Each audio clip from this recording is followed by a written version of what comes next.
좀 부담스럽기도 하고 되게 말도 잘 못하는데 뭐라도 하나 걸리겠지 싶어서 이 자리에 나오게 됐습니다. 저는 이번에 여기 나와서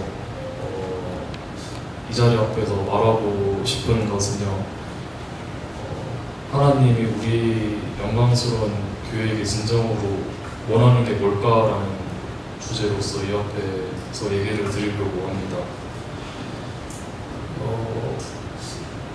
먼저 결론부터 얘기를 드리면, 하나님이 우리에게 원하시는 것은 우리 공동체가 진정으로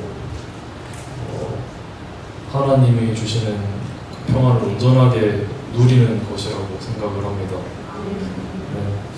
예수님의 십자가를 통하여 성령님이 우리에게 내주하게 되었고, 전적인 하나님의 그 은혜에 의하여 우리가 살아갈 때 우리가 하나님의 평안을 누릴 수 있음을 믿습니다. 우리가 이 사실을 목사님을 통해서라든지 부목사님을 통해서라든지 익히 알고 있지만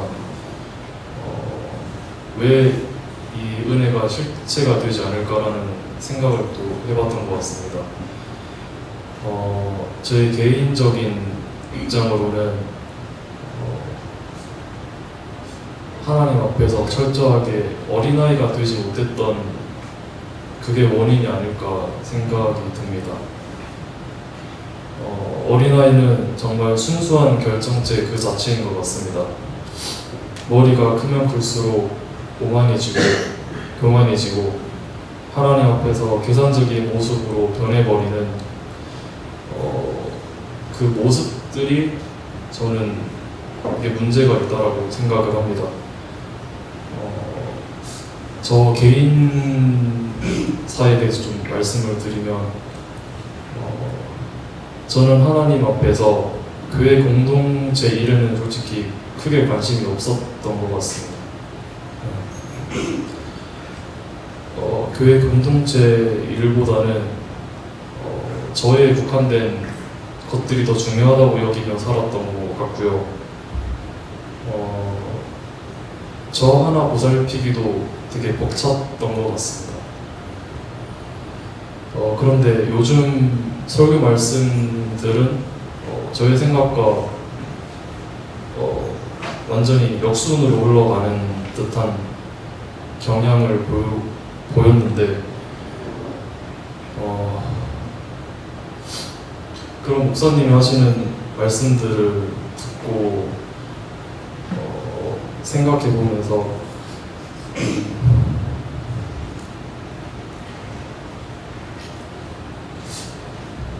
내가 연약해서 내가 온전하지 못해서 내가 되게 부족하기 때문에 내가 교회에 헌신하고 봉사하지 못한다라는 약간의 보호기제 같은 걸 좀 갖고 살았던 것 같습니다. 그러니까 내가 정말 부족하기 때문에 나는 좀 안 해도 괜찮지 않을까라는 생각을 좀 했던 것 같고요. 이런 비슷한 맥락의 생각들을 좀 가지며 신앙생활을 했던 것 같습니다. 아까 전에 제 이야기와 마찬가지로 그런 생각들을 다시금 돌이켜봤을 때 그런 생각들은 전적인 그 무한한 하나님을 유한한 하나님으로 국한시키는 일이 아닐까 생각이 듭니다. 그래서 하나님 앞에서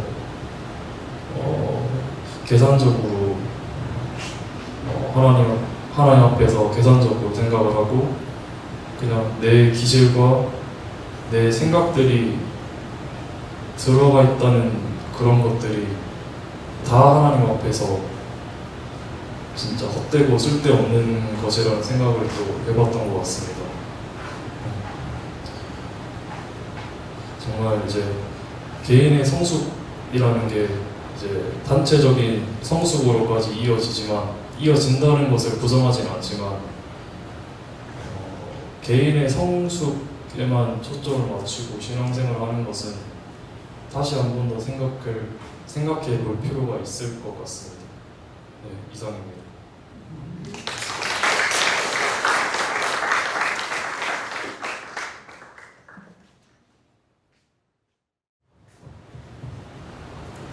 저는 주님께서 꿈꾸시는 교회는 무엇인가라는 주제를 가지고 이 자리에서 말씀을 드려볼까 합니다. 먼저 교회는 무엇일까요? 사전에서 교회란 예수 그리스도를 주로 고백하고 따르는 신자들의 공동체라고 정의하고 있습니다. 그럼 예수 그리스도를 주로 고백하고 따르는 성도들인 교회에 대해서 주님이 꿈꾸시는 것은 과연 무엇일까요? 바로 하나님의 창조 의도를 통하여 언약하신 것이 이루어지는 교회이지 않을까 싶습니다. 에베소서 5장 22절에서 32절은 저희가 잘 아는 아내와 남편에 대한 말씀입니다. 그러나 주님께서 꿈꾸는 교회가 무엇일까라는 주제를 묵상하는 와중에 이 말씀을 보게 되니 부부에 대한 관점보다는 그리스도와 교회에 대한 관점으로 이 말씀을 보게 되었습니다. 바울은 부부에 대해 말하면서 32절에 이 비밀이 크도다 나는 그리스도와 교회에 대하여 말하노라 하고 말씀하고 있습니다. 23절을 보면 그리스도께서 교회의 머리됨과 같음이니 그가 바로 몸의 구주심이라 라고 말씀하고 있습니다.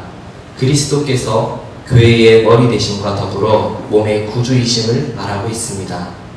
24절을 보시면 교회가 그리스도에게 하듯 아내들도 범사에 자기 남편에게 복종할지니라 라고 말씀하고 있습니다. 아내가 남편에게 복종하는 것에 대한 말씀이지만 다시 생각해보면 교회는 하나님께 복종해야 하는 존재임을 내포하고 있습니다. 즉 교회의 주권은 하나님께 있기에 우리는 하나님께 복종을 해야 합니다. 우리가 생각하고 마음을 가져서 몸을 움직이면 내 몸은 자연스럽게 내 의식과 내 의지에 따라서 움직이게 됩니다.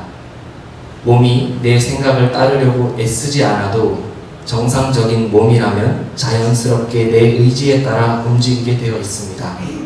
이와 마찬가지로 머리 대신 그리스도의 몸의 지체인 우리는 자연스럽게 하나님의 의도에 따라 움직이게 되어 있습니다. 그러나 우리의 모습을 돌이켜보면 그렇지 않은 모습들이 많은 것을 보게 됩니다. 우리가 주님이라고 말하고 외치지만 곧 내가 하나님을 머리로 두고 사는 삶을 살고 있지 않다라는 결론에 도달하게 되는 것 같습니다. 우리가 많은 부분을 주의 일을 위하여 섬긴다고 할지라도 그것이 하나님의 의도와 방법이 아닌 상태에서 하게 된다면 그 일을 과연 주님을 위하여 했다라고 말할 수 있을까 싶습니다. 우리가 우리의 모습을 바르게 보는 것을 통해서 온전히 하나님의 주권 아래에서 하나님의 생각과 마음을 알아 자연스럽게 우리의 삶이 복종되어지고 순종되어지며 사라지기를 위해 기도하며 소망합니다. 25절 그리스도께서 교회를 사랑하시고 그 교회를 위하여 자신을 주신같이 하라. 26절 물로 씻어 말씀으로 깨끗하게 하사 거룩하게 하시고 자기 앞에 영광스러운 교회로 세우사 티나 주름 잡힌 것이나 이런 것들이 없이 거룩하고 흠이 없게 하려 하시니라. 25절에서 27절을 통해서 보면 그리스도는 교회를 사랑하시어 자신을 주셨고 그 자신을 주심으로 우리를 깨끗하게 하고 거룩하게 하시어 자기 앞에 영광스러운 교회로 세우셔서 티나 주름 잡힌 것이나 이런 것들이 없이 거룩하고 흠이 없게 하려 하셨다고 바울은 말하고 있습니다. 곧 주님께서 꿈꾸시는 교회는 티나 주름 잡힌 것이나 흠이 없는 거룩하고 영광스러운 교회입니다. 29절 누구든지 언제나 자기 육체를 미워하지 않고 오직 양육하여 보호하기를 그리스도께서 교회에게 함과 같이 하나니 30절 우리는 그 몸의 지체임이라. 25절에서 27절 말씀을 바탕으로 29절에서 30절 말씀을 보게 되면 그리스도께서 교회에게 어떻게 하셨는지를 말씀하시며 우리는 그 몸의 지체임을 말하고 있습니다. 그리스도께서는 우리의 잘못을 지적하고 비판하시기보다 자신을 중심으로 우리를 거룩하고 영광스럽게 만드시며 머리 대신 주님의 한 몸의 지체로서 만들어 주셨습니다. 곧 주님께서 꿈꾸는 교회는 옳고 그름, 잘잘못을 따지는 것과 한 몸을 이룬 지체를 미워하기보단 내 자신을 주어 양육하고 보호하기를 원하시는 것입니다. 큰 목사님께서 가르쳐 주신 십자가의 복음의 관점에서 말하자면, 내가 먼저 나를 주인으로 삼고 사는 삶을 버리고 주님의 주권 아래서 주님을 주인으로 삼아 그리스도의 장성한 분량에 이르고, 더 나아가 이르지 못한 지체가 같이 그리스도의 장성한 분량에 이를 수 있도록 양육하고 보호하여 결국엔 하나님의 나라가 이루어지도록 하는 것이며, 작은 목사님께서 말씀하신 예수님께서 품고 오신 것을 보는 것, 즉 하나님의 언약을 품고 오셔서 이 땅에서 고난의 길을 걸어가시며 이루신 하나님의 언약하심 속에서 머리이신 주님의 한 몸의 지체로 주님께서 각자에게 주신 사명을 감당함으로 한 영 안에서 하나님의 평안이 우리에게 있게 되며, 그렇지 않은 영혼을 하나님과 합평할 수 있게 하는 것이 하나님께서 꿈꾸신, 즉 디자인하신 교회를 디자인하신 그 의도대로 세워가는 것이라 생각하기에 우리의 모습을 바르게 보고 하나님께 나의 주권을 온전히 드려 하나님의 언약하심이 우리 각자와 가정과 교회에게 주신 사명을 통하여 온전히 이루어짐으로 이 시대를 넉넉히 감당할 수 있는 영광스러운 교회가 되기를 소망합니다. 그럴 때 사명선언문의 내용인 가정이 작은 천국이 되도록 헌신한다, 그리고 유기적인 공동체를 이루어 영광스러운 교회를 세워간다와 올해 표어와 같이 하나님을 감동시키는 교회가 될 것이라 생각하며, 큰 목사님께서도 주님께서 꿈꾸시는 교회의 모습을 보셨기에 우리의 수준에서 만족하는 교회가 아닌 하나님께서 디자인하시고 꿈꾸는, 곧 하나님께서 원하시는 수준까지 나아가는 교회가 되길 원하셔서 그것을 바탕으로 두고 말씀을 전해주시며 계속해서 저희에게 나아가자고 권면해 주시는 것 같습니다.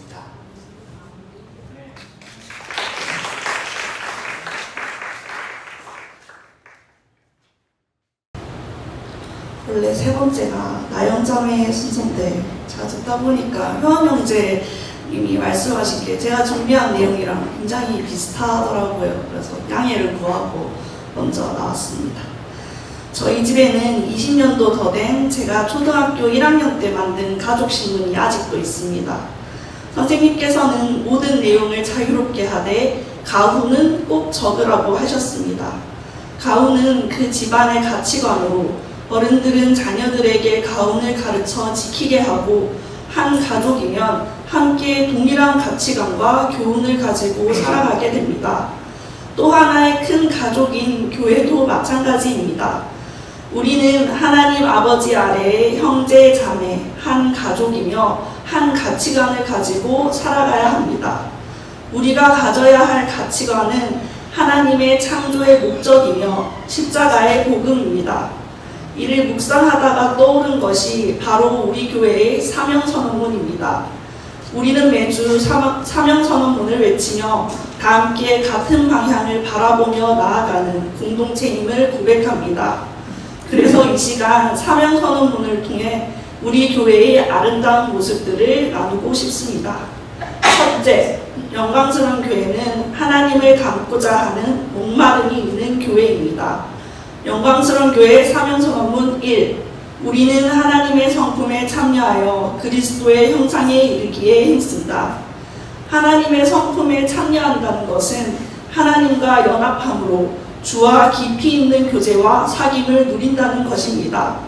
우리 교회에게 주신 가장 큰 축복은 목사님을 통해 듣게 된 십자가의 복음입니다. 십자가의 복음에 대한 사모함과 정말 주님의 성품에 참여하여 주를 닮고 싶다는 목마름이 있기에 이곳 함양, 그것도 산골짜기에 있어 찾기도 어려운 영광스러운 교회에 산청에서, 하동에서, 진주에서, 먼 서울에서까지 찾아오는 줄로 믿습니다. 또한 성인이 되어 자유가 주어지면 교회를 향한 발걸음이 뚝 끊기게 되는 요즘, 진리에 대한 갈망 하나로 매주 오는 우리 대학생 청년들의 모습이 참으로 아름답다고 생각됩니다. 그리고 또한 그리스도의 모습을 담고자 힘쓴다는 것을 우리 성가대를 통해서 많이 느낍니다. 객관적인 실력으로만 따지면 오합지졸에 부족하지만 그 안에 주님을 알고자 하는, 담고자 하는 소망이 있기에 주님의 인도하심으로 우리 실력의 배 이상의 은혜로운 찬양을 드릴 수 있는 것 같습니다. 둘째, 영광스러운 교회는 유기적인 공동체입니다. 시각장애인은 비시각장애인보다 청력이 뛰어나다는 연구 결과가 있습니다. 부족한 시각 정보를 보조하기 위해 우측 대뇌의 기능이 발달되기 때문입니다. 이처럼 유기적인 우리 신체는 각기 단독으로 존재하는 것이 아니라 서로가 서로를 보조하고 지탱하며 존재합니다. 머리이신 그리스도와 그의 몸된 유기적인 공동체인 교회도 그렇습니다. 영광스러운 교회 사명선언문 2. 우리는 예수 그리스도 몸의 한 지체로서 유기적인 공동체를 이루어 영광스러운 교회로 세워간다. 저는 이번 목사님의 질병으로 인한 부재를 겪으며 그동안 우리 교회가 유기적인 공동체로서 조금씩은 준비되고 있었구나라고 느끼게 되었습니다. 다 함께 교회를 사랑하는 마음으로 환경을 가꾸고 찬양 인도로 성도님들의 말씀으로 예배를 섬기는 등 각자의 자리에서 교회를 세워나가는 모습들이 참으로 아름다웠습니다. 교회 단톡에 올라온 주일학교 아이들의 찬양 모습을 보았을 때는 절로 웃음이 났습니다. 내가 없으면 주일학교 찬양 인도는 누가 하지? 라는 걱정이 무색하게 아이들이 스스로 앞에 나가 율동하기를 자청하며 즐겁게 웃으며 찬양하는 모습을 보며 우리 주일학교도 영광스러운 교회의 유기적인 공동체로서 역할을 다하고 있구나라고 생각되며 감사했습니다. 셋째, 영광스러운 교회는 가정이 아름다운 교회입니다. 교회는 큰 가족이지만 교회 안에서의 각 가정이 바로 세워지지 못한다면 교회 역시 한 가족으로 세워지지 못합니다. 한 가정은 하나님의 창조 질서가 바로 세워질 때 비로소 작은 천국과도 같아집니다. 성경에서 말하는 남편이 아내 사랑하기를 그리스도가 교회에게 행하신 것처럼 하고 아내는 남편에게 죽게 하듯 복종하는 것이 그리스도와 교회의 관계를 나타내는 것이며 하나님의 섭리입니다. 때문에 가정이 바로 세워지는 것은 매우 중요한 문제입니다. 사단 역시 가정이 중요하다는 것을 알고 가정을 무너뜨리기 위해 호시탐탐 노리고 있습니다. 동성혼 합법화, 동성 커플의 입양 합법화, 미성년자의 부모 동의 없는 성전환 합법화 등 가정에 대한 가치관을 흔드는 것은 곧 하나님의 창조 질서와 목적을 무너뜨리기 위한 사단의 전략입니다. 영광스러운 교회 사명선언문 3. 우리는 예수 그리스도 안에서 가정들이 작은 천국이 되도록 헌신한다. 사명선언문에서 외치듯 우리 교회는 가정의 소중함을 알고 아름다운 가정을 지키기 위해 헌신하는 교회입니다. 이는 하나님의 창조 목적을 바로 알기에 나타난 결과입니다. 하나님의 창조 목적에 따라 살아가는 것이 얼마나 중요한 것인지 우리는 목사님을 통해 십자가의 복음을 들었기에 가정의 소중함을 깨닫고 지키는 일에 헌신하게 되었습니다. 가정들이 아름답게 세워지고 있다는 것은 우리 교회의 예배의 모습에서 나타납니다.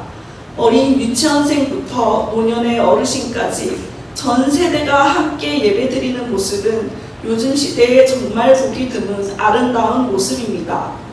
목사님께서 평생에 걸쳐 깨달으신 십자가의 복음이 우리 부모님 세대에 전해지고 또 그것이 각 가정을 통해 우리 자녀 세대에게 흘러감으로써 가정들이 아름답게 세워지고 우리는 한 가치관을 가진 한 가족이 되었습니다. 제가 이 시간 우리 교회의 아름다운 점을 나눴지만 분명 우리에게도 부족하고 극복해야 할 문제들이 있습니다. 그러나 그런 문제들에 실족하고 넘어지거나 혹은 외면한 채 안주하는 것이 아니라 함께 하고 있는 주님과 교회를 생각하며 계속이고 걸어나가며 부딪혀 보길 원합니다. 새가 부활을 위해 안간 힘을 다해 껍질을 깨듯 우리 교회도 이제껏 우리를 둘러싸고 있는 한계점을 있는 힘껏 벗겨내 주님이 원하시는 흠과 티나 주름 잡힌 것 없는 아름다운 영광스러운 교회로 세워나가길 소망합니다. 아멘.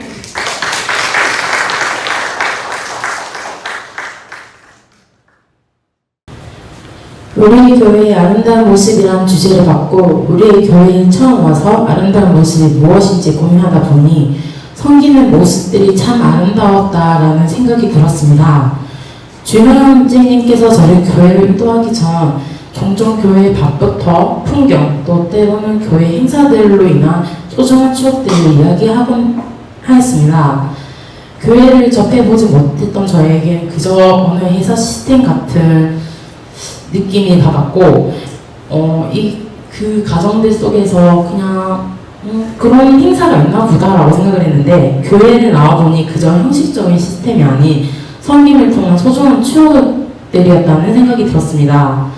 식탁의 교제를 풍성하게 해주시고 식탁의 교제가 끝난 후에는 주방에서 설거지와 각종 뒷정리로 마무리까지 섬겨주시는 모습과 교회 곳곳이 휴식 공간으로 또 때로는 교제의 장으로 또 아이들이 안전하게 뛰어놀 수 있게 항상 교회의 모든 공간을 보이는 곳과 보이지 않는 곳까지 신경 쓰고 꾸미고 가꿔주시는 모습들과 교회에서 행사가 있거나 손님이 오시면 바쁜 일상 속에서도 섬기는 모습들을 보며 감탄이 나왔고 이런 육적인 섬김이 끝이 아닌 초신자인 저에게 교제의 장을 열어주셔서 주심을 알게 해주시고 바른 복음을 가르쳐주셔서 올곧은 믿음을 세워나갈 수 있게 영적 성경을 갖고 있으니 문득 그런 마음이 생겼습니다. 나도 복음을 알고 성장해서 섬김을 받는 자리에 머물러 있지 않고 내가 받은 것처럼 주변을 섬길 수 있는 신앙으로 자라고 싶다라는 마음이 들었습니다. 섬김의 뜻을 찾아보니 자신의 성공과 행복이 아닌 타인의 행복을 우선시하는 행동이라고 합니다. 교회의 아름다운 모습들 중에 성도분들을 위해 한 분 한 분 기도드리는 목사님과 사모님의 모습과 섬김을 통해 주님이 드러나고 영적인 성장을 할 수 있게 하는 게 저는 교회의 아름다운 모습이라고 생각이 듭니다.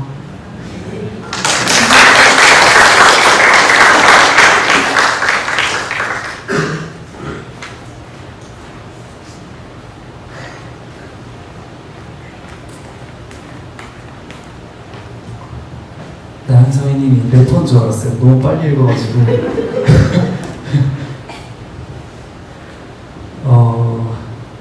저는 이 영광스러운 교회를 주님 안에서 어떻게 세워가야 할까에 대해 고민해보는 시간을 가져봤습니다. 저도 긴장하면 좀 빨리 읽을 수 있는데 이해 한번 들어주세요. 교회는 우선 공동체이고 공동체인 이유는 한 가족이기 때문에 그렇게 칭하지 않았을까라는 생각을 했습니다. 우리는 하나님의 아들이신 예수님께서 십자가의 죽으심과 부활하심을 통해 우리 모두가 죄사함을 받아 자유하게 되었기에 다 같은 가족이며 공동체라 볼 수 있을 것 같습니다. 우리 교회는 서로가 서로를 참 잘 챙기는 것 같습니다. 그것은 정말 큰 장점인 것 같은데 하지만 반대로 또 그 부분이 단점이라고도 생각을 하게 됐었어요. 왜냐하면 저로 말씀을 드리면 믿음이라는 공동체 안에서 내 입맛에 맞는 사람들과 친해지고 또 그렇게 나누어지고 또는 누군가가 주님 앞에 헌신하는 섬김의 자리에 있음에도 불구하고 안 좋은 부분이 보인다면 내 생각과 내 기준으로 누군가를 바라보고 그 시선으로 이제 친분을 만들고 챙기게 되는 모습들이 좀 있었어요. 저 스스로도. 그러다 보니까 과연 내가 주님 안에서 하나 되고자 하는 마음이 있는 존재인가? 주님의 뜻을 위하여 교회를 바르게 세워나가고자 하는 부담감은 있는가? 주님 앞에 다 같은 자녀이며 누군가 누구를 위해 잘했네 못했네 혼수를 두는 일은 없어야 한다는 생각이 많이 들었어요. 당연히 지도자이신 분들은 잘 이끌어 가야 하기에 그렇게 하시는 게 맞지만요. 그리고 충족평판은 하지 말라는 세상에 이게 있어요. 충족평판이 뭐냐면 충고, 조언, 평가, 판단 이 네 가지를 하지 말아라라는 얘기가 있습니다. 근데 저희는 이제 같은 교회, 같은 공동체이고 같은 식구이다 보니 말을 되게 편하게 하는 모습들도 많이 비춰지긴 하거든요.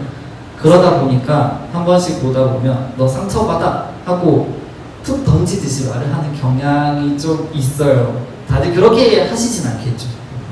근데 이제 가족이기에 더 말을 조심히 해야 하고 그리고 이제 보통은 한 가정들을 봤을 때 내가 밖에서 일을 하고 퇴근을 해서 와가지고 아니 뭐 학교에서든지 집에 오면 그 이제 밖에서 받아온 그 스트레스를 보통 가족들한테 풀어요. 짜증을 내고 과연 내가 주님 안에 있을 때 그 화를 내느냐 그 짜증을 낼 수 있을까라고 생각을 했을 때 아니라는 답이 나오거든요. 근데 저부터서 그래요. 저 엄마한테 짜증 엄청 많이 내거든요. 공개 촬영하러 나왔습니다.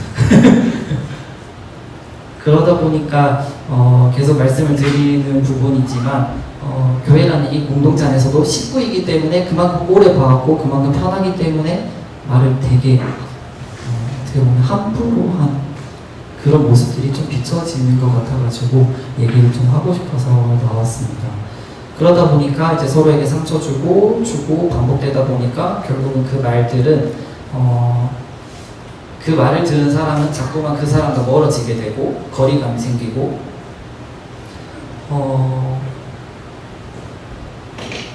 그렇게 됐을 때 사랑과 행복이 많다고 하는 이 영광스러운 교회에서 다음에 하나님의 사랑이 잘 전해질 수 있을까에 대해서도 고민을 하게 됐었거든요. 사랑과 행복 얘기가 나와서 한 가지 더 말씀을 드리자면 타 교회에서 오면 어떻게 교회가 이렇게 아름다워요? 라고 말씀을 많이 하세요. 목사님과 사모님께서 주님 앞에 잘 세워놓으신 이 교회에 저는 예쁘게 화장해 놓은 그 속에 골마가고 있는 여드름의 존재가 아닐까라는 생각을 하게 됐었거든요. 정말 심각한 거죠, 사실. 반복되고 언젠가는 가려지지 않게 만들어버릴 것 같은 그런 존재가 저는 아닐까라는 생각을 좀 많이 하게 됐었어요. 그래서 저 사람을 바꾸고자 내 입으로 내뱉는 게 아니라 눈에 보이면 그 자리에서 바로 뒤돌아서 주님 앞에 내 모습, 그게 보였다면 저에게도 그 모습이 있을 수 있다라는 것을 먼저 인지를 하고 나를 위해서, 나의 연약함을 위해서 먼저 기도하고 그 영혼을 더 기도하는 모습으로 좀 더 변화되어져야 하지 않을까라는 생각을 많이 하게 됐습니다. 아멘이 크게 안 나오시네요.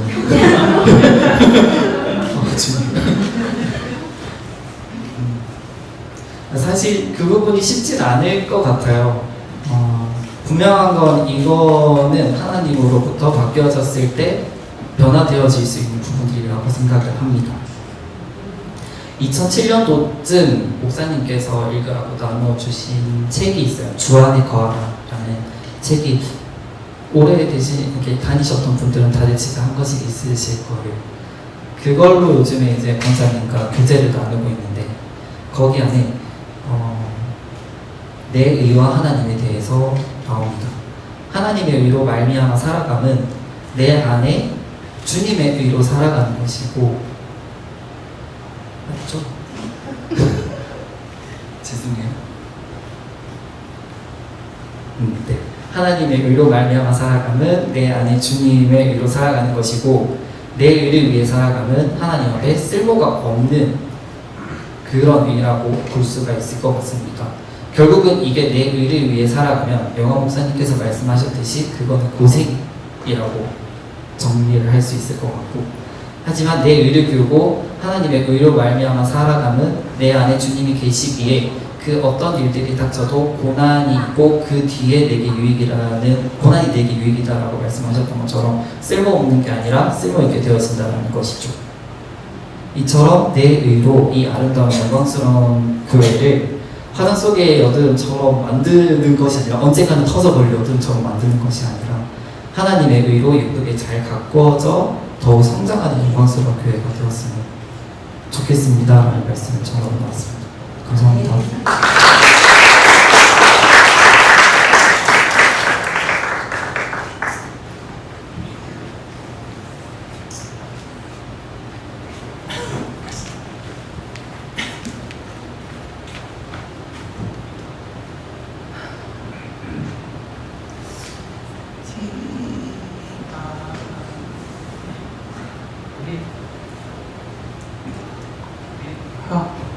지난주 큰 목사님께서 저에게 주신 3가지 주제 중에 이제 마지막인 우리 교회가 고쳐서 나아가야 할 점에 대해서 제가 깊이 묵상하고 또 기도하면서 준비해 봤습니다.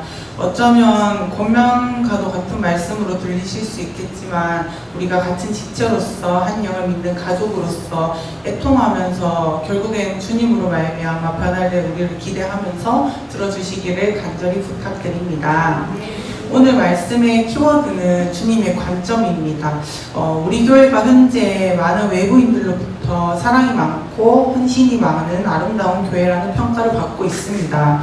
하지만 왜 정작 영광스러운 교회 성도님들이나 목사님들께서는 그 이야기가 100% 가슴에 와닿지 않을까요? 거기에는 주님으로 말미암은 것보다 나의 어떠함이 들어가는 경우가 많기 때문이 아닐까 생각합니다. 저 또한 우리 교회가 다른 이들에게 본이 되었으면 하는 바람으로 행하는 사랑과 헌신이 많았음을 고백합니다. 나의 사랑과 순종 헌신에는 내가 좋아야 하는 모양 그리고 편한 방법, 손해보지 않는 적당한 선에서 행해집니다. 주님으로 말미암아 나오는 사랑과 그 열매는 주님의 관점에서 손해를 따지지 않고 반응하는 게 아닐까 생각됩니다. 간단한 예로 제가 하준이를 생각하는데 저의 마음은 누구도 막을 수 없고 또 멈출 수 없는 희생적인 이타적 사랑입니다. 나를 생각하시는 하나님의 마음도 이와 같다고 믿습니다. 이타적 사랑의 대표는 예수님입니다. 이 이타적 사랑의 사전적 정의는 아가페라는 말인데 다들 아시다시피 아가페 사랑은 무조건적이고 헌신적으로 타인을 위하고 보살피는 사랑받을 자격을 가지고 있는지 여부나 그로부터 돌아오는 보상이 상관없이 주어지는 희생적인 사랑, 상대방에 대한 불붙는 마음으로 있는 그대로 상대를 받아주고 은혜를 베품을 의미합니다. 그런 관점에서 우리 교회의 사랑은 조건이 걸려있는 불완전한 사랑이 아닐까 생각됩니다. 사람은 제3자가 평가하는 대로 자신을 바라보는 경우가 많습니다. 그것이 거짓이라 할지라도 나를 그 틀에 가둬 모양을 변화시키기도 합니다. 그런 부분에서 말씀드리면 다른 사람들이 평가하는 우리 교회의 모습은 겉모습이 90% 이상일 것입니다. 그들은 우리들의 속을 잘 모르기 때문입니다. 사과나무에 불안병이라는 병이 많이 오는데 자세히 보지 않으면 잘 모르고 지나치는 경우가 많습니다. 왜냐하면 열매도 맺고 가지도 괜찮아 보이거든요. 근데 그 속은 다 썩어 있어요. 불안병은 엄청난 전염병이거든요. 근데 이 불안병처럼 더 무서운 것은 우리의 열심을 불러일으키는 사단의 속삭임이 아닐까 생각합니다. 절대 내 영혼 하나만 무너지게 하지 않습니다. 유독 마음이 잘 통하는 식구들이 있으니까 과연 주님이 기뻐하시는 관계인지 돌이켜봐야 할 줄 믿습니다. 이번 말씀을 준비하면서 스스로에게 질문해 봤습니다. 우리 교회가 과연 보여지는 것만큼 또 칭찬받는 것만큼 아름다운가? 하나님이 보시기에 감동받는 교회인가? 밥이 맛있고 섬기는 사람들이 적고 아이들이 뛰어논다고 해서 건강하고 바른 교회가 아닙니다. 하나님의 언약 속에서 진리를 분별하고 말씀에 순종하며 살아가는 모습이 먼저여야 합니다. 그러기 위해서는 첫 번째 내가 잘하는 모든 것들을 내려놔야 합니다. 작은 것이라 할지라도 기도하고 여쭤봐야 합니다. 주님께서 우리를 통해 일하시기를 원하신다면 먼저 출발하여 달려가지 말고 일단은 출발선에 얌전히 서 있어야 합니다. 우리는 우리의 연약함을 알기에 그것을 감추기 위해서라도 스스로 강하다 할 수 있다 생각하지만 성경에서는 저희가 약할 때 강하다 하셨습니다. 고린도서 11장 30절에는 내가 부득불 자랑할진대 나의 약한 것을 자랑하리라. 세 번역으로는 꼭 자랑해야 한다면 나는 내 약점들을 자랑하겠습니다 라고 말씀하십니다. 두 번째, 언약은 이미 계획되었고 진행되어져 가고 있습니다. 그렇기에 우리는 언약을 중심으로 사명을 받아야 합니다. 언약이 빠지고 하나님의 일만 강조된다면 결국 내가 원하는 사명과 비전을 위해 살아가고 그 열매는 잘못된 유기적 공동체를 만들 것입니다. 유기적 공동체는 다른 사람의 어떠한 모습들을 보려고 하지 않고 오직 주님께서 일하시는 모습을 보기 위해 노력해야 합니다. 결국 그들을 안타까워하는 것 또한 제 감정이 클 수가 있기 때문입니다. 주님의 감정은 절대 흔들리지 않습니다. 여러 모습들을 봤을 때 영광스러운 교회 성도님들은 서로가 서로를 많이 사랑하시는 것 같습니다. 대부분 인간적인 방법으로인 것 같습니다. 그렇기에 답이 아닌 모습들을 감싸주시면서 나도 때론 저렇게 감싸주길 원하지는 않는지 생각해보는 시간을 가져보셨으면 좋겠습니다. 비유기적 공동체의 민낯에는 평안이 없습니다. 평안의 기준을 두고 믿음을 지켜나가길 저 또한 소망하며 기도합니다. 마태복음 7장 21절에 나더러 주여 주여 하는 자마다 천국에 들어갈 것이 아니요 다만 하늘에 계신 내 아버지의 뜻대로 행하는 자라야 들어가리라 라는 말씀이 있습니다. 아버지의 뜻을 알고 순종하며 하나밖에 없는 목숨까지도 주장하지 않으시고 내어주신 예수님처럼 비록 그렇게 큰 순종과 희생이 내게 일어나지 않더라도 언제든지 어디서든지 주님 내게 말씀하시면 일어나 걸어갈 준비가 되어 있는 우리 영광스러운 교회가 되길 기도합니다. 아멘.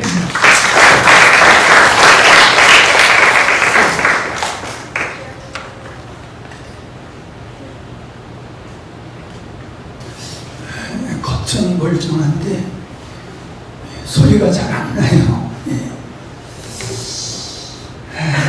애들 쓰셨습니다. 아마도 여러분들이 나와서 하는 본인들이 내 수준이 얼마나 되나라고 하는 것을 스스로 느낄 수 있는 그런 기회가 아니었을까. 또 우리가 객관적으로 우리 여러분들이 나와서 말씀하시는 걸 보면서 우리 교회의 수준이 과연 어느 정도인가라고 하는 것도 나름 다르게 느꼈겠지만은 아마 느꼈으리라고 생각을 합니다. 가장 사모님이 저한테 불만이 뭐냐 하면은 이렇게 잘하는 성도들한테 칭찬을 안 하고 맨날 만족하지 못한 표현만 하느냐. 그게 사모님이 저한테 늘 하는 이야기입니다. 근데 거기에 대해서 제가 하는 얘기가 아니 내가 칭찬을 안 하는 게 아니라 칭찬할 건 칭찬하고 아닌 것은 아닌 것으로 얘기를 해야지 잘하는 것 때문에 칭찬하는 것 때문에 잘못된 것까지 칭찬하는 결과가 되면은 안 되는 거지 않느냐. 우리 청년들 중에서 그런 얘기를 해요. 목사님, 뭔가를 자꾸 만족하지 못하는 모습이 보인다는 거예요. 여러분은 어떻게 느꼈는지 모르겠어요. 그 청년은 목사님의 메시지 속에서 진리가 선포되는 것도 있지만은 목사님이 답답해하는, 어디론가 끌고 가려고 하는데 끌려가지 않는 모습을 보고 안타까워하는 모습을 자기는 보인다라고 하는 겁니다. 그 청년은 제대로 본 사람입니다. 은혜 있는 것만이 전부가 아닙니다. 목사님이 지금 하나님께 어떤 비전을 받았으며 그 하나님께 받은 비전을 어떠한 지도를 가지고 이끌고 가시는가? 나는 지금 그 목표를 향해서, 그 목적을 향해서 함께 가고 있는가, 딴 길로 가고 있는가, 외면하고 있는가를 생각해야지 되는데 그것조차 인식을 못하는 사람들이 있다는 겁니다. 하나님의 목적이 뭐며 목사님이 본 그 그림이 뭐며 그것을 이루기 위해서 어떤 과정을 말씀하시고 있고 뭘 요구하는지를 모르고 그냥 설교 시간이니까 그냥 설교를 듣고 뭘 들었냐고 물어보면 할 말이 없는 거예요. 글쎄 은혜는 받았는데 모르겠어요 잘. 난 잘 잊어버려요. 아니야, 잊어버린 게 아니라 깨닫지 못한 거지. 깨달으면 말할 줄 어설프지만 진정성이 있는 말이 나옵니다. 근데 내가 하나님의 꿈꾸시는 교회에 대해서 내가 말을 잘 못한다라고 하면은 잘 이해를 못하고 있는 거예요. 이해가 안 되기 때문에 말로 안 나오는 거예요. 그러니 삶은 더더욱 안 되는 거지요. 왜 그럴까요? 하나님의 말씀은 한 번 들어서 알 수 있는 게 아닙니다. 되새김질 하듯이 계속해서 묵상하고 연구하고 그럴 때에 비로소 목사님이 본 그림이 보여지는 거예요. 아, 그 말씀이 이런 그림이구나. 아, 목사님이 우리를 이끌어 가려고 하는 길이 이런 길이구나. 그 그림이 보여야 되고 그 길이 보여야 되는데 그걸 얘기하라고 그러면은 동문서답을 하고 있어요. 여러분 잘한 부분도 있지만은 내가 보편적으로 보면은 대부분 여러분들은 목적에서 벗어난 이야기를 하고 있었어요. 목사님의 주제를 줬지 않습니까? 하나님이 디자인하신 교회, 하나님이 꿈꾸시는 교회가 어떤 교회냐? 그 길을 그것을 이루기 위해서 우리가 해야 될 부분은 뭐냐?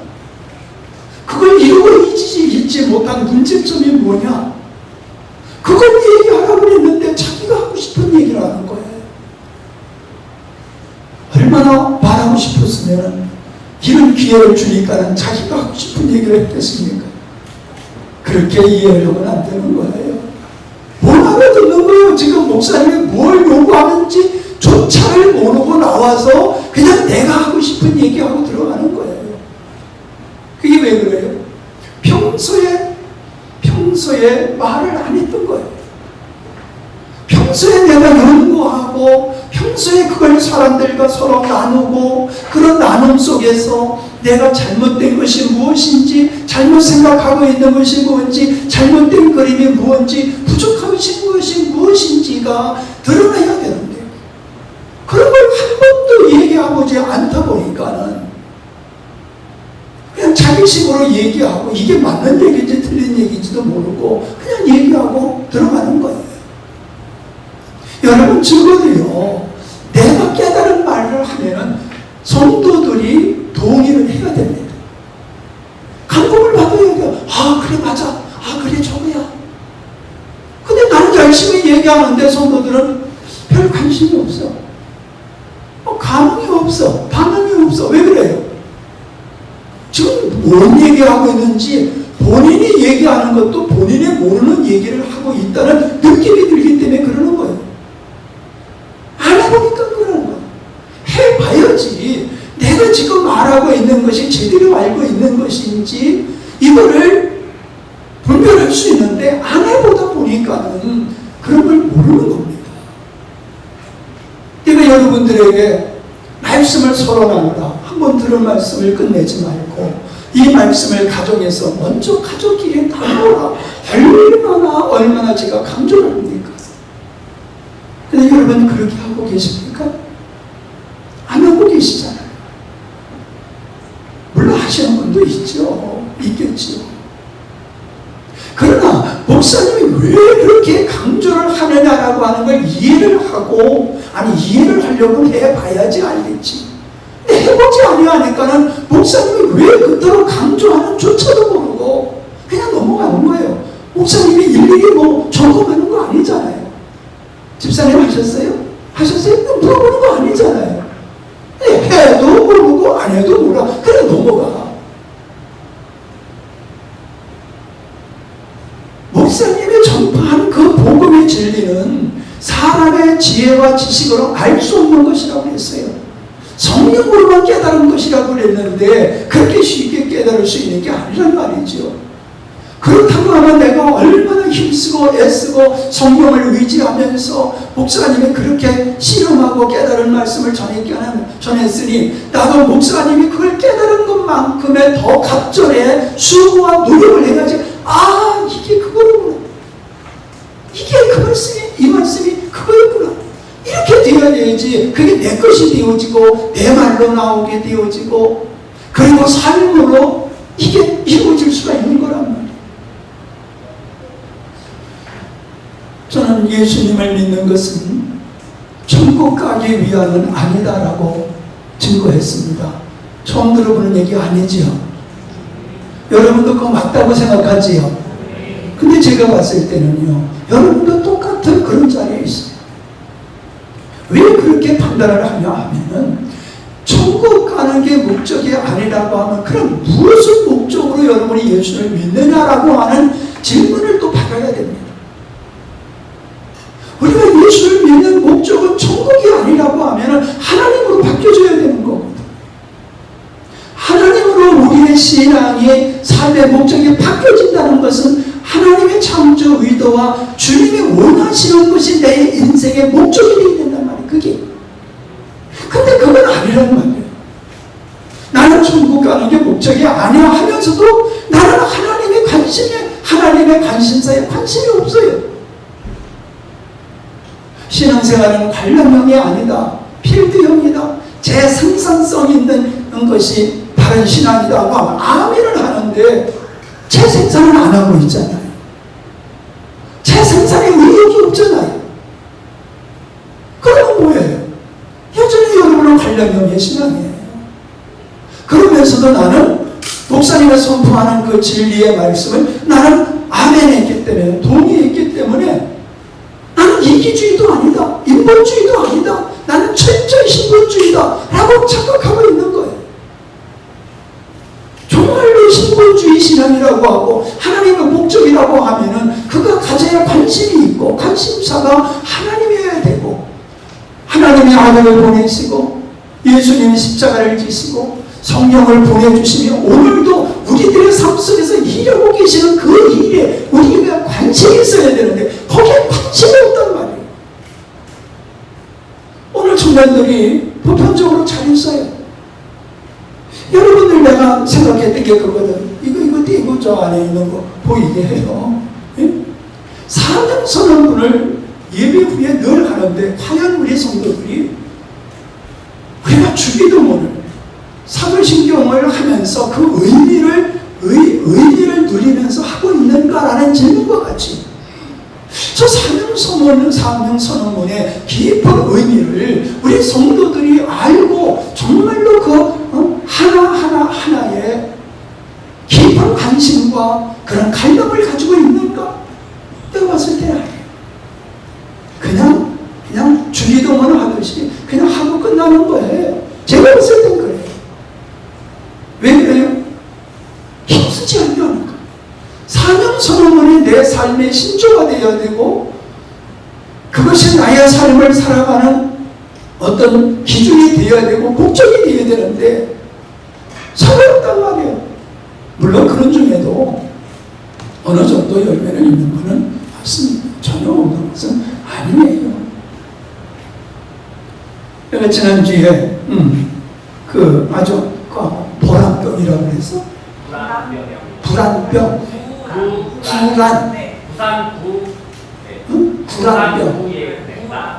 불안병. 그러니까 쉽게 얘기하면 겉은 멀쩡한데 속은 팍 같다는 거잖아요. 병들었다는 거잖아요. 나는 우리 자매가 오늘 한 얘기 중에 우리를 좋게 보는 것은 우리의 내면의 어떠함을 보는 것보다는 외적인 것을 보고 좋아하는 게 90%다. 난 이 얘기에 좀 깜짝 놀랐어요. 왜냐면 내가 그 생각을 하고 있는 거거든. 지금 모든 분들이 우리 교회를 보면서 좋다고 한 건 사실이에요. 그것이 우리의 내면의 어떤 면이 드러난 거거든요. 근데 90%가 작동돼서 나온 게 아니라 10%가 작동돼서 나온 것이 우리의 외적인 모습이란 말이에요. 10%가 90% 외형으로 보이는 거예요. 그걸 보고 사람들은 와 하고 있다는 거예요. 근데 자네의 눈에는 보이지 않는 우리의 내면에 90%가 보이는 거예요. 아니, 맞지? 그렇게 반대로 얘기하면 10%가 나타난 거고 90%가 안 나타난 거죠. 이걸 우리는 얘기하는 걸 금기시 여겨요. 우리의 내면에 쓴 뿌리를 견고한지를 파괴해야 되는 부분이 있는데 이것을 얘기하는 것을 금기시 여긴다는 말이에요. 이렇게 아름다운 교회인데, 이렇게 열심히 하고 있는 교회인데 거기다 창을 끼친다고 생각을 하는 거예요. 왕에게 길한 예언을 하지 아니하고 흉한 예언만 했던 선지자가 미가 선지자예요. 여러분, 그러니까 미가 선지자는 참다운 선지자예요. 왕에게 좋은 예언만 하면 왕이 얼마나 대접을 잘해줬겠어요.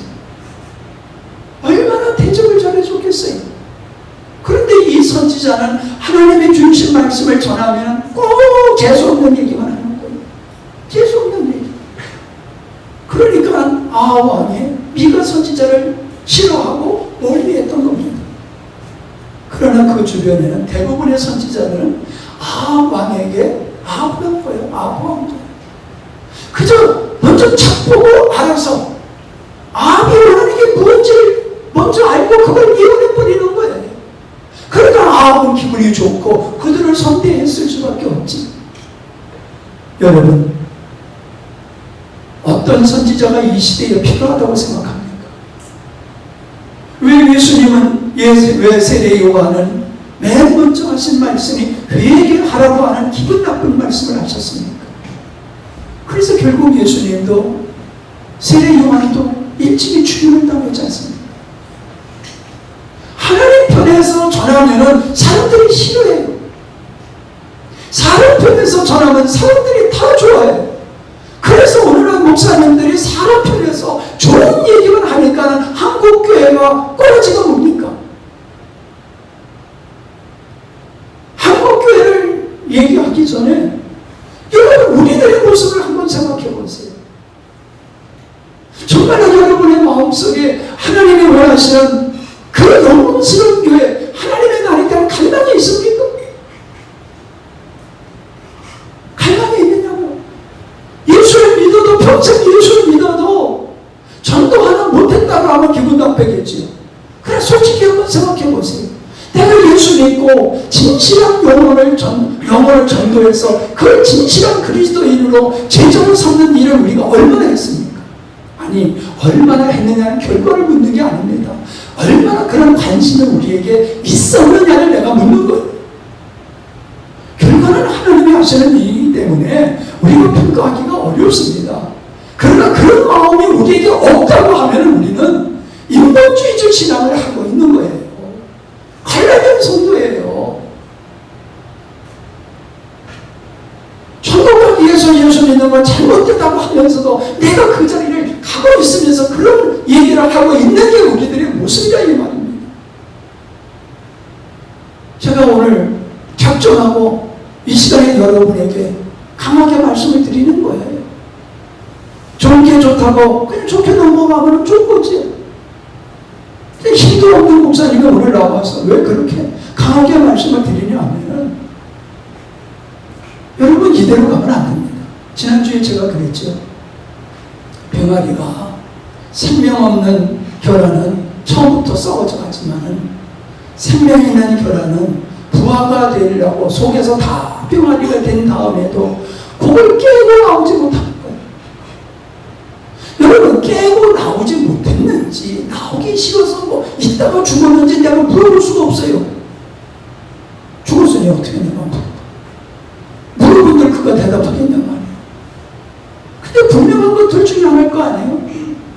깨는 것이 힘들어서 부담스러워서 그냥 가만히 있다가 죽는 경우도 있고, 힘을 쓰는데도 힘이 부족해서 깨지 못하고 죽는 병아리도 있겠지요.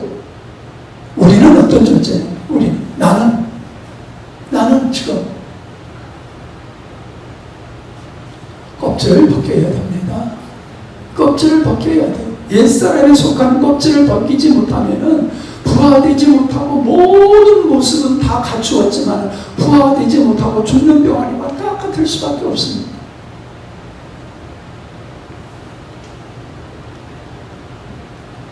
우리는 하나님을 얼마나 두려워하는지를 한번 생각해 보세요. 우리 하나님 두려워하지 않습니다. 왜 그래요? 하나님은 사랑의 하나님이라고 하는데 빠져 있는 거예요. 하나님은 사랑의 하나님이에요. 하나님은 사랑의 하나님이에요. 아니요. 하나님은 사랑의 하나님이실 뿐만 아니라 공의의 하나님이시기 때문에 두려움의 하나님도 되는 겁니다. 한번 스스로에게 생각해 보세요. 나는 공의의 하나님이기 때문에 두려움이 큰지, 사랑의 하나님이기 때문에 공의를 무시해버리고 그냥 내가 좋은 대로 내 멋대로 신앙생활하고 있는지를 여러분 스스로에게 질문해 보세요. 여러분은 안주하고 있어요. 하나님의 공의의 하나님이라고 하는 이 두려움, 행한 대로 갚아준다라고 하는 이 하나님의 말씀을 무시해버리고 내가 원하는 것만 선택하는 거예요. 사랑의 하나님. 그래요. 사랑의 하나님이기 때문에 우리에게 계속해서 기회를 주시고 권면하고 계시는 겁니다. 그러나 이게 영원토록 가는 건 아니에요. 기회는 항상 정해져 있어요. 그 기회가 지나가면 끝나는 겁니다. 나는 여러분들이 십자가의 복음을 아주 모르는 분들이라고 생각하지는 않습니다. 여러분들이 알고 계세요. 그러나 그건 이론일 뿐이에요. 이론이지 그게 생명이 되지 않습니다. 그게 생명이 되지 않아요. 그러니까 우리는 육을 따라 사는 삶을 살고 있는 거예요. 영을 얘기하면서도 삶은 육을 따라 살고 있어요. 깨어나셔야 됩니다. 주님이 원하시는 인생에 성공하는 인생이지 내가 만족하는 인생이 성공하는 인생이 아닙니다. 하나님의 관점에서 나를 봐야지 나의 관점에서 나를 보면 착각하기 쉽고 오해하기 쉽습니다. 이번 기회를 통해서 다시 한번 우리의 자신들을 돌아볼 수 있는 귀한 시간이 되었으니 여러분 다음에 또 이런 기회가 올 때에 목사님이 할렐루야 춤을 출 수 있도록 여러분들이 깊이 묵상하시면서 성장하는 그런 기회가 있기를 바랍니다. 하나님 아버지, 우리가 하나님을 안다고 하지만 하나님을 얼마나 알고 있습니까? 하나님을 사랑한다고 하는 것이 하나님을 사랑하는 것이 아니라 나를 위해서 하나님을 사랑하고 나를 위해서 하나님을 믿는 것이지 않습니까? 우리는 지금의 자리에서 벗어나려고 노력하지 않습니다. 문제도 모르고 문제인 줄 알면서도 그냥 안주하여 있는 것이 우리들의 현주소의 모습입니다. 하나님께서 우리에게 큰 은혜를 주셨기에 우리에게는 큰 사명이 있음을 잊어버리지 않게 하여 주시옵소서. 내가 만족하는 인생이 아니라 주님이 나를 보시는 그것이 나의 진짜의 삶인 것을 우리가 인정하고 하나님께서 나를 향하여 어떻게 말씀하시는가를 늘 질문하면서 우리가 하루하루를 살아가며 주어진 일에 헌신할 수 있는 저희들이 되게 해주시옵소서. 우리가 하나님 앞에 기도했기에 하나님의 모든 것을 책임져야 될 것이라고 착각하고 있습니다. 우리가 기도했기에 내가 할 몫을 내가 감당하려고 힘쓰는 애쓰는 모습이 없으면 우리는 거짓된 고백을 할 수 있을 뿐입니다. 아버지 하나님, 오늘 이 시간을 통하여서 우리들은 많은 것을 보고 듣고 느꼈습니다. 우리가 다시 한번 돌아보면서 내 자신과 우리 교회가 이루고 있는 이 현주소를 알게 하여 주시옵시고 현상을 바로 깨닫고 하나님께서 원하시는 아름다운 신앙으로 거듭날 수 있는 저희들이 되게 하여 주시옵소서. 우리 연약한 믿음의 형제 자매들을 위하여 기도합니다. 그리스도 안에서 우리에게 주어진 모든 풍복을 누리는 믿음의 용사들이 되게 해주시고 그 믿음으로 세상의 고난과 세상의 어두운 세력으로부터 다가오는 모든 역경을 극복하게 하여 주시옵시며 승리하는 하나님의 자녀들이 되게 하여 주옵소서. 육신의 연약한 자들을 위하여 축복하며 기도합니다. 육신의 연약함이 영적인 축복이 되게 하여 주시옵시고 하나님 앞에서 손수 띄워질 수 있는 좋은 기회가 되게 하여 주시어서 육체의 고난은 당하지만 영적인 축복에 이르러 결국에는 영과 육이 하나님 앞에서 견고하게 서갈 수 있는 우리 모두가 되게 하여 주시옵소서. 우리가 하는 일이 신령과 진정으로 하는 일들이 되게 해주시어서 우리가 주 앞에서 하는 모든 일들이 예배가 되게 하시고 하나님의 영광을 돌리는 복된 삶이 되게 하여 주시옵소서.